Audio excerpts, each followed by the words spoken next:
Motivational Monday.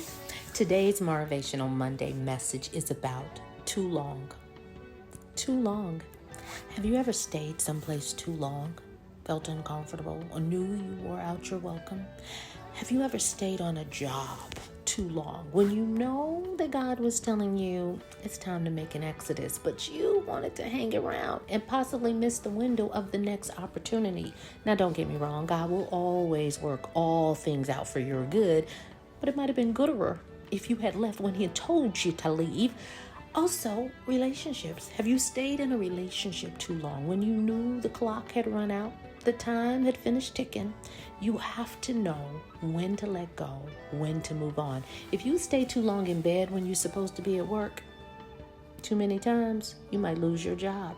Try staying at a hotel when you know that the checkout is at 11 o'clock and you check out at 1. They're going to charge you a fee. Try not showing up on time for your flight. Too long has a price attached to it. There is a cost that you will pay when you do something too long. Now, don't get it twisted.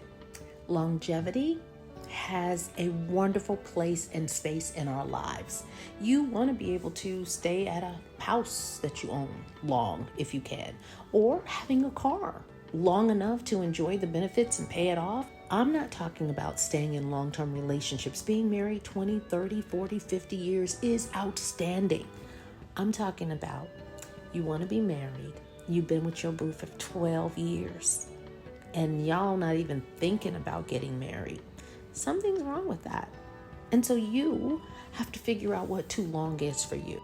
Now, if you're happy at 12 years and you're not married and you don't want to be married, I'm not talking to you. You could swipe past this message. I'm talking about people who have been on their job and they're unhappy, going to work 5 days a week, working 40, 60, 70 hours a week, and you don't even like what you do. I'm talking to you. Have you stayed too long? Should you be looking for something better, something else? Because what you give your time and attention to grows. So you need to make sure that if you're giving 5 days a week to something, 40, 60, 70 hours a week to something, that you're actually getting something in return other than a paycheck to pay bills in order to do the next thing. Find something that brings you joy. Don't stay too long anywhere, and make sure wherever you go, you're celebrated and not tolerated. That's my Motivational Monday. Don't stay too long. Don't do it.